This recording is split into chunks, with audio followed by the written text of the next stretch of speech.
So, it's important to remember that we are supposed to change ourselves from within so that it expresses itself without. And I think the terms like imagination, the world within, the inner reality, the world of imagination, these are terms I've used, and they do make sense. But I think a term for me that's made the most sense is calling it my own personal reality. So, the personal reality within. I find this to be a very good term. I think it kind of opens up a new understanding to what I'm trying to say. And in your own interpersonal reality, your own imagination, you can change yourself there. You can change things. You can remold them. And in this world, everything is reflecting you because there only is you in this world. Everything within it reflects your I ams. And, or I should say, your assumptions. If you assume new things in this world, it happens automatically. And Neville says this is the only reality that exists. To him, that was the only reality that existed.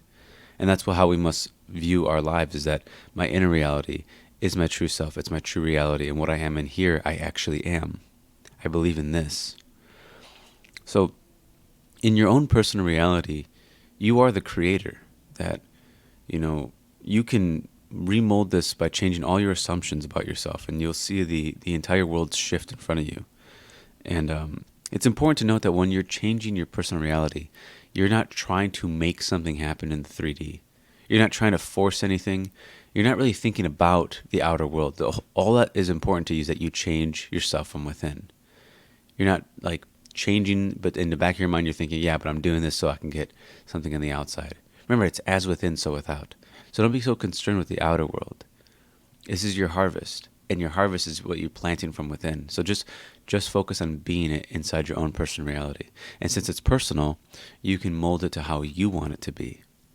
And you can, you don't have to feel guilty for making people say what you want them to say. You don't have to feel like anything really. You can have people compliment you on the things you have in there. You can have people, you can change who you are and make everybody see you that way. You can have people congratulate you on your new success. You can have a loved one tell you how much they love you and support you, and you can do anything you want in here. You don't have to be afraid of anyone because nobody in here can even speak their own words. So no one can do anything to you unless you allow it. It's your own personal reality where you're in total control. And you don't have to feel strange about it or guilty or anything like that, because what you have to understand is that you've always been doing this. From the beginning of your time, you have always put words in people's mouths in your mind. I mean, before you even knew who Neville was, I'm sure at one point you argued with somebody in your head. You told somebody off. But they weren't speaking to you anything that you weren't putting in their mouths. They were only speaking and responding to you. They were really just obeying you. There's this great scene in Vanilla Sky where, I forget what his name is in the movie, but Tom Cruise, he wakes up inside the lucid dream, and the tech support guy tells him, like, this is your dream. You're everybody's god here, and they obey you. They can, aid you or destroy you. It's up to you. And that's exactly how it is in your own reality within yourself. People can obey you, and they can either aid you into what you want, they can support you, or they can destroy you. It's up to you how you decide. And they do this based off of your assumptions towards yourself and what you're willing to accept within your own personal reality. But it's really important to know that you already do this. Every argument you've ever had inside your mind was caused by you, and that person you were arguing with was just obeying you. They had no choice but to say those words, because those are your words. So every time you have people shaming you or condemning you in your mind, or like imagine someone pointing the finger at you and blaming you for something, that's you doing it to yourself. They can't point that finger unless you allow it. They can't say those words unless you put those words in their mouths. So I know at times people might feel like, am I allowed to make people say what I want them to say? It's like, am I allowed to make people compliment me? Am I allowed to do this? Am I allowed to do that? It's like, you already do it. If you don't do that, you're going to do something else with them, because there only is you in here. So Always feel like you are allowed to completely change yourself in this imaginative world, that's because it's your own personal reality. And you can shape it and mold it exactly how you want it to be. And this is what I meant by making imagination your refuge, making it a heaven for you. Because many times I've seen it in my life, people who don't like what's inside their imaginations, they don't like the way they've molded it with their assumptions, they tend to distract themselves with the 3D. They do things they don't really care about, or they distract themselves and they do things for a very long. I mean, I've done this since when I was growing up. I was shamed and blamed for a lot of things that really weren't my fault, and I took upon those assumptions and I lived that way inside my own mind. And I didn't like being in my mind. I didn't like the way I felt. I didn't like the things I was seeing. I didn't like the arguments I was in. So I distracted myself with video games and reading and things like that. But I knew deep down I was distracted. I wasn't really comfortable in my own skin. But once I saw this, that I can shape and mold my imagination the way I want it to be, I became so much more comfortable and more relaxed than I didn't even think possible. But, and once you do this, I've noticed that once you start shaping your inner world, your personal reality the way you want it to be, you stop reacting so much to the 3D world.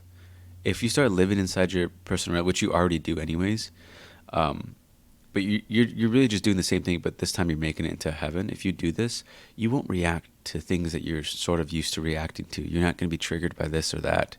You're going to walk with absolute stillness because you know things are molding to you, and they already do that in imagination. They will do that from without, and it's important that it's important that you hear the best things in your mind, that you grant yourself the best feelings, that you give yourself power in this imaginative world, that you give yourself confidence, that you give yourself wealth, that you give yourself love. It's important that you do this. You'll be far happier if you do this. Now, if you want to prove to yourself that you have these things, see it or hear it. Prove to yourself that you are respected by seeing people respect you. Prove to yourself that you have confidence by walking with confidence inside your own mind. You already have all these things. Just learn to realize that you can express them now. And nothing can hold you back because there is no one else here but you. So you don't have to fear anyone or anything. You don't, if your scenes are being sabotaged, you're sabotaging it. No one else is doing. No one else can sabotage it but you. And that's power. That's taking full responsibility for everything you've ever created in this own personal reality. That is taking back your power. And that's very important to do when it comes to Neville's work. And be very critical of your personal reality. Really see, like, what have I conjured up? What have I imagined in here? Is it lovely or is it unlovely? Is it a hell for me or is it a heaven? And like, do I really think this about myself? Do I like this about myself? Do I like that? And really mold yourself. You're allowed to. Remember, you have the freedom of expression. So express everything you want to express, regardless of what it is. But I urge you, or I warn you to make it lovely. Because if you don't make it lovely, if you don't imagine things you love, first off, you won't commit to them. Second off, you will be in a hell.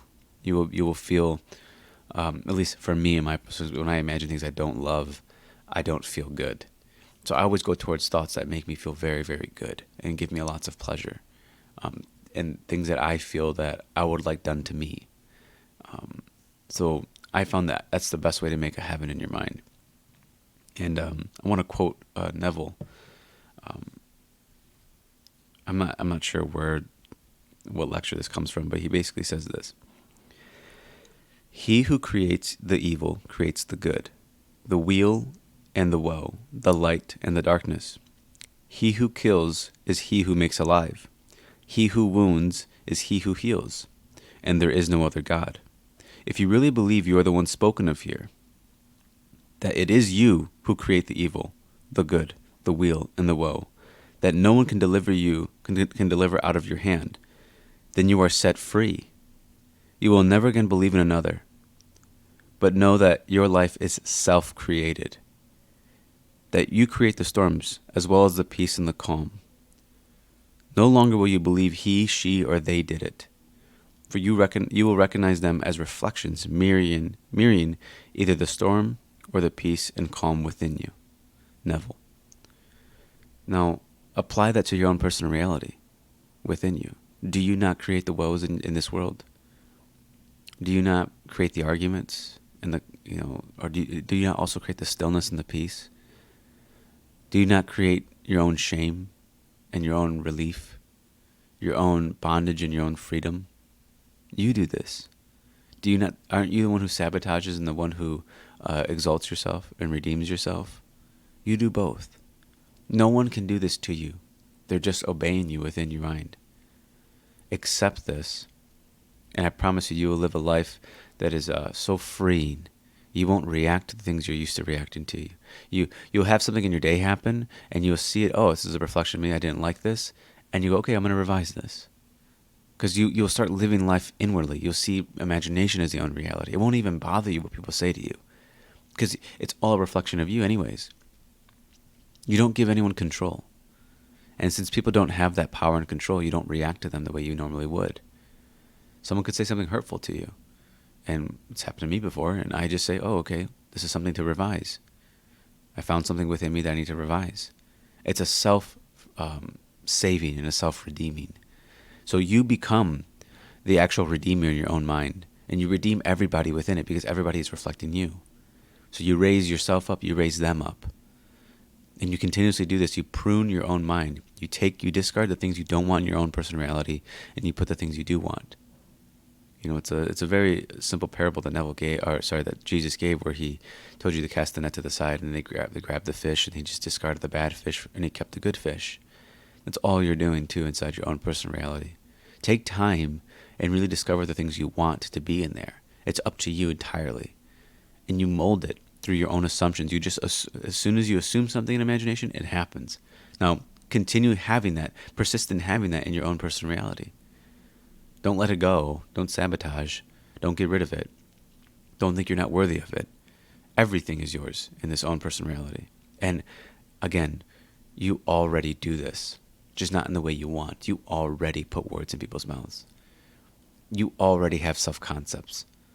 All I'm telling you to do is just reshape them and remold them into the way you want it to be.